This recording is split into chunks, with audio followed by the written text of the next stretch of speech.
गोरखपुर बहराइच में आतंक मचा रहे भेड़िए में से एक और भेड़िया सोमवार की रात पकड़ा गया। उसे रेस्क्यू कर मंगलवार की शाम गोरखपुर के चिड़ियाघर लाया गया, जहां उसे क्वारंटाइन सेल में रखा गया है। यह दूसरा भेड़िया है जिसे बहराइच से यहां भेजा गया है। बता दें कि बहराइच में भेड़ियों का आतंक फैला हुआ है, जिनके हमले में अब तक 10 लोगों की मौत हो चुकी है। कुछ दिनों पहले एक नर भेड़िए को रेस्क्यू कर चिड़ियाघर लाया गया था और इस बार वन विभाग की टीम मादा भेड़िए को लेकर पहुंची है। वन्य जीव चिकित्सक डॉक्टर योगेश प्रताप सिंह ने बताया कि मादा भेड़िए को क्वारंटाइन सेल में रखा गया है। उन्होंने कहा कि जंगल में भेड़ियों को अक्सर शिकार नहीं मिलता, जिससे वे कई दिनों तक भूखे रह जाते हैं। लंबे समय तक भूखे रहने के कारण वे आदमखोर बन जाते हैं। ये थोड़ा सा पेड़ बता दे, पेड़ बता दे। स्लाइडर बंद रखिए, अभी स्लाइडर बंद रखिए, अभी स्लाइडर बंद रखिए। जब नहीं केज नहीं फंसेगा, आप स्लाइडर रखिए, खोला जाएगा, देख लेंगे, हो जाएगा मैनेज।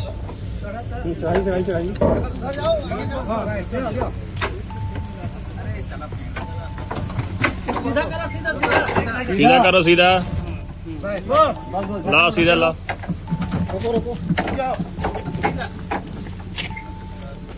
बस अब इसको घुमाओ, रुक जाओ, घुमा लो, रुक उधर वाला नचाओ, पीछे वाला नचाओ, उधर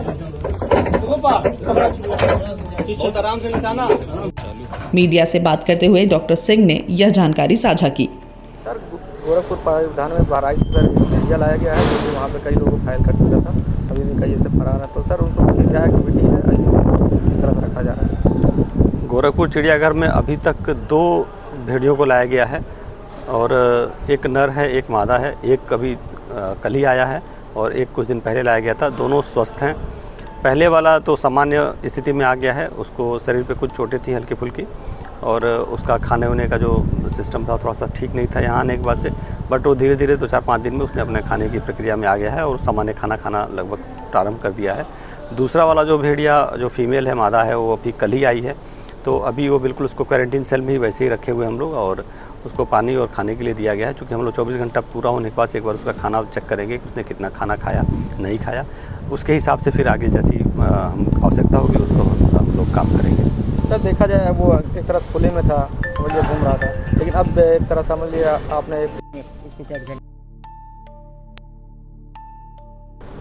एक्चुअली क्या है कि अगर देखें तो जो वन्यजीव होते हैं, अभी जो ये दोनों भेड़िया हैं, ये स्वतंत्र अपना जीवन जीते थे, खुले वातावरण में थे।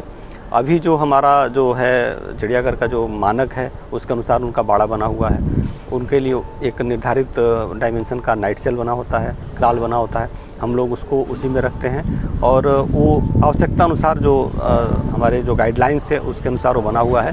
तो वो कम भी नहीं है, वो इतना है कि पर्याप्त है उनके लिए। जंगल के जैसे तो खुला नहीं है, लेकिन उनकी जो मिनिमम रिक्वायरमेंट है उसको पूरा करता है और उसमें रखा हुआ है, और धीरे धीरे सामान्य हो जाएगा। जैसे कि पहला वाला भेड़िया हमारा सामान्य होने लगा है, वैसे ये भी सामान्य हो जाएगा। अच्छा सर, ये सब अधिकतर जंगल में रहते हैं, लेकिन क्या कारण रहा ये लोग बाहर आते हैं? कुछ इसके पीछे तो बहुत, हाँ बिल्कुल, इसके पीछे बहुत सारे कारण हो सकते हैं। जैसे कि बरसात की वजह से ये माद बना के रहते हैं, अंदर एक ट्रेनिंग करते हैं, तो हो सकता है उसमें पानी भर गया हो, वहाँ पे उनको अपना घर बदलना पड़ गया, घर छोड़ के हटना पड़ गया हो। और भी बहुत सारे कारण हो सकते हैं। इनका जो प्रे बेस होता है, जो इनका जो भोजन होता है वो कम पड़ गया हो या ना हो, तो इस वजह से इनके अंदर ऐसी एक्टिविटीज आई होगी कि इंसानों के ऊपर हमला किए होंगे।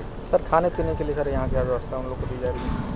अभी हमारे पास अलग अलग तरीके के वन्य जीवों को देने के लिए अलग अलग तरीके का भोजन होता है। वैसे ही जो मांसाहारी वन्य जीव हैं उनको देने के लिए हमारे पास जो मीट होते हैं अलग अलग तरीके के, उनमें से अलग अलग मीट हम अलग अलग दिन पे देते हैं इनको, जिससे कि इनका टेस्ट बने और ये खाना शुरू कर दें।